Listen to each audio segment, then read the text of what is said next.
Cool. Okay. And now, again, this is not PBR. I mean, it is PBR, but this isn't scan data. Like, I don't have any metrics for roughness or any of that kind of stuff. You could look at calibration sheets and LUT sheets and all that kind of stuff if you wanted to.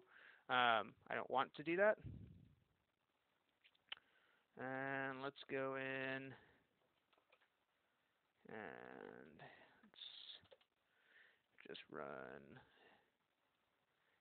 do a grayscale conversion on this guy. And let's plug him into the roughness first and just see what that looks like. It's pretty cool. It's actually giving me a bunch of information here that probably is telling me that this is not going to work out as well. Okay, that's good. And in between this guy, or I guess this guy doesn't really matter, we'll go ahead and add a levels here. And, oops, the hell? Input to that. Give me this as the input over here. And this will give me the ability to kind of push and pull this around. Right? And let me... Actually, I'm doing it in the wrong space, sorry.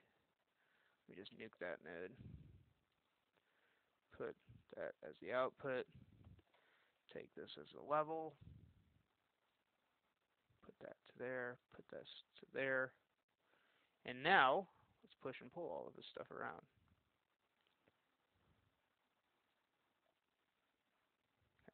Shing shing. Now it's like steel. It's weird. Let's actually push this. So full black, super shiny. We don't need to go near metallic because there's no metallic in this. And I think we should be good with something probably around there.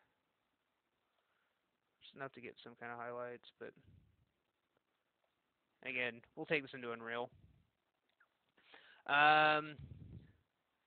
Next thing that I would like to do is I'm going to come under here, under normals, normal map, and let's go ahead and take this, oops, little grayscale conversion here that we got going on. And let's plug that in as the height here. Let's put that. And we're just going to blend this. And I'm just going to put this right on into that. All I'm doing is adding a little tiny bit of breakup. Super subtle. It's on the top of the normal map. Now, we could do this in Unreal. Like, it'd actually be smarter to do this in Unreal, but this is a substance video, so I'm going to show everyone the substance thing. Let's see here. Let's go ahead and move that guy around.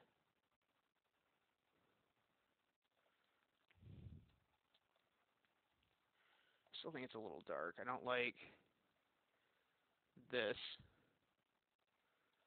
This guy isn't adding much. And which part were you? Were you the guy that got all...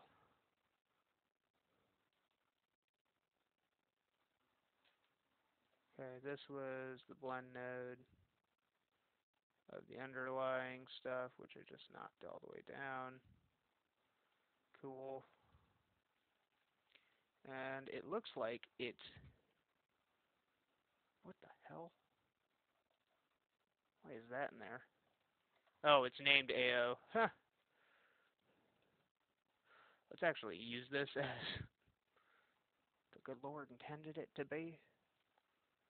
AO.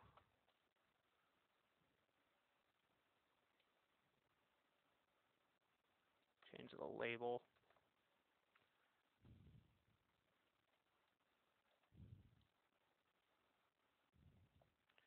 I thought I had that set. I was curious why that flipped back.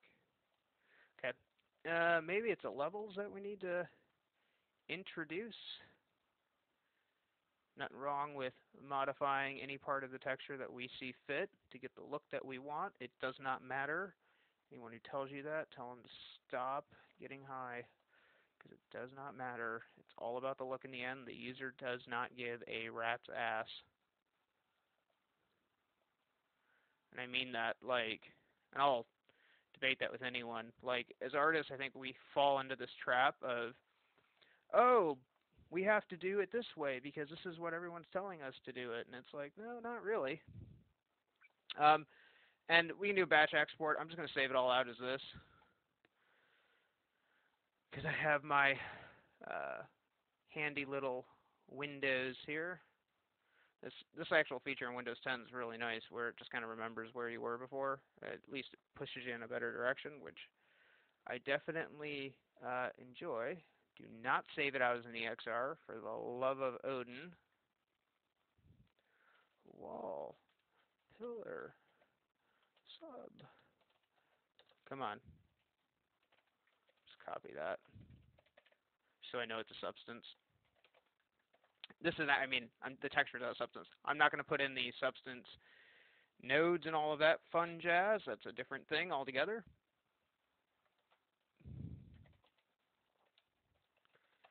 And I'm going to show you guys another little fun thing that I like to do in just a second here. Something that I don't know if you can do in the other texturing packages, actually. This is something that I still think Photoshop reigns supreme in. Cool. All right. So let's hop back into Photoshop.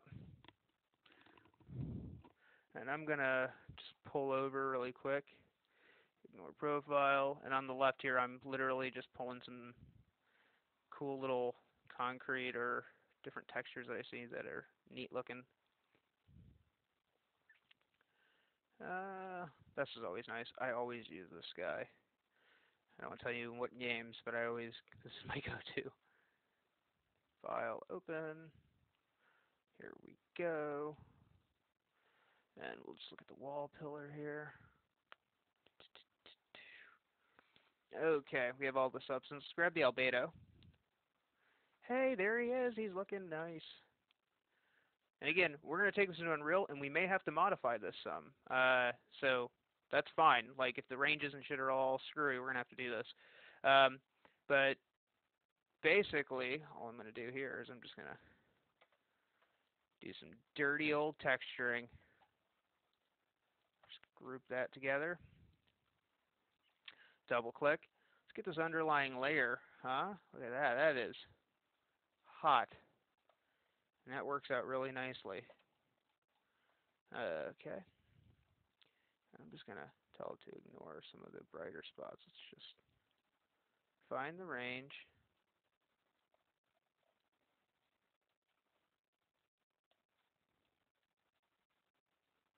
Just kind of bring it up.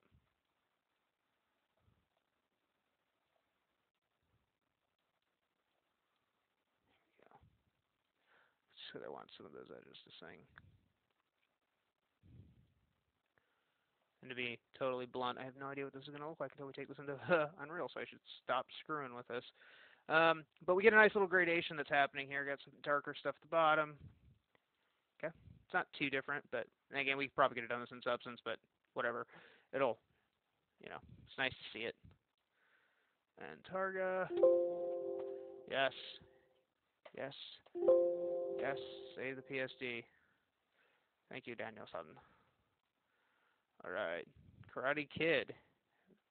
All right, so let's come back into here. New folder. Wall pillar. I think that's what I called it. A. That sounds like my naming convention. Style. Wall pillar A. And let's pull in this OBJ. Again, just to reiterate, differences between OBJ and FBX and stuff. FBX has a hell of a lot more features. OBJ, not as many. And if I was really irritated about this coming in sideways, I could totally fix this. But it doesn't bother me. And let's actually not be stupid and turn that back on. Thank you, Dave. Now, again, when I built this guy, I totally figured that this guy was going to be used in a bunch of different locations, so I overbuilt him. Like, he's bigger than what I need, but for this situation, he's going to be totally fine. Let's destroy our lighting. But this will, and again, I might need to take this, not even might, I'm going to have to take this back into max, maybe, and do a little bit of modification, but that's okay. Let's just see how that looks. I might need to flatten out the edges a little bit or something. We'll figure it out in a few. That is not the task at hand. I'm super loose with everything, guys. Like, I cannot stress that enough to people. I don't know why people are so rigid with things. I get the whole making sure everything snaps to grids, and that's important and all of that. But when you're doing these kind of environments, your labor is also something that you need to really contest with, and you need to definitely think about. So, I recommend seeing stuff contextually before, and again, there's a cheaper format that we should be using instead of this, but just to make things easier on me, I'm not going to do that, just so I can keep the file conventions the same. But anyway, it's not a bad thing to, go, okay, hey, this thing's a little off grid. I'm either going to worry about it later, or I'm going to leave it and use it in a different way, or, it just depends on what you're doing. And I think, like, a lot of times, people forget that, and it stresses them out. It stops them from making art. I mean, at least it used to do that to me. Like, this thing needs to be on the grid, and it needs to be at a 256 by, and I would never do anything. Like, it would just screw me up royally. I had a senior I worked with who, like, kind of told me, he's like, dude, like, he's like, you're gonna figure it out, but it's, don't not do anything. That's just back ass words. You can do everything perfectly and only do like 2 or 3 things. The amount of knowledge and stuff you're going to learn, if you knock it out of the park and actually do it, it's going to be huge if you don't wait that long. Okay, again, we are going to be trying to view this in VR. Okay, now we could have done this on the shader level, like this displacement. Totally true. That is 100% dead accurate. In fact, I'm actually going to look at this unlit. Cool. We could totally have done that on the shader level. However, it's more expensive, believe it or not. The asset, I think, is like, 1,000 or 2,000 triangles. I don't really know. It's off the top of my head. Let's just make sure I can use this. There we go. Yep. Son of a bitch. Come on. Yep. Might have to trim it up a little bit, but that's okay. Do I have it upside down as well? I do. God, I'm such a loser.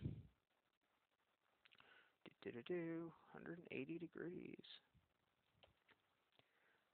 I don't even remember what the hell I was just saying. The dangers of living in Washington State. A few of you guys will get that joke. Now, looking at this guy, like, it's going to hit L to kind of move the light around. Oh, it's maybe not too bad. We got some insanity going on here. But, we'll build it, and we'll look at it. Again, we're going to stay loose, though, because it straight up doesn't matter, and it's only going to help us make cooler stuff. I can clearly see that I have some interpenetration here. All of that stuff is going to get fixed up. We can do that if we jump back into max here. And, maybe this is, again, going to screw with the tangent C's a wee bit. A wee bit. But that's okay. How do I want to do this the best? Let's give ourselves the ability to undo my fuckery if I screw this up. Here we go. Just kind of scale that down, move it in. This is going to mess with the tangents a little bit. I highly doubt anyone's going to know. I'm not cutting into geometry, and I'm not altering the smoothing groups, because that will royally screw your stuff up. And we might introduce a little bit of stretching, but we'll see. And again, I have no idea if this is even going to work, so let's go ahead and grab some of these more extreme guys. I don't know why I picked on these guys, but and I'll probably actually clean it up more after I'm done talking with you guys, which is fine. Like, no one's gonna, it's not a big deal. You guys don't need to watch me fix everything. You guys are gonna go insane. Okay, now we spent about an hour on this, just kind of screwing with the substance node. Yay! Damn, still didn't work entirely. That's okay. And arguably, I could have probably done this in Photoshop in maybe 15, 20 minutes. That is not a fault of substance, okay? That is more than likely it's my own damn fault, to be honest. It's probably just because I'm not fast enough in it. But substance is a different kind of tool, right? Like, this is not meant to, this is not the same thing as a single asset. And I mean, you talk to the developers about it, like, yeah, of course, like you're going to use the right tool for the right job. And that is really what it comes down to, is using the right tool for the right job. It depends on what you're doing. There's no spot on, dead on, 100% accurate way of doing anything. You've said this a million times. I'm going to say it 1,000,001 more times. And again, we're going to, we're working on VR stuff. We're working on higher end GPUs nowadays. Delete that guy. So we're going to get away with a little bit more geo. Hello. Gosh, the frame rate on this damn thing is terrible. Not in my actual map when I'm actually loading it around. It's shit because of Camtasia, which I should say.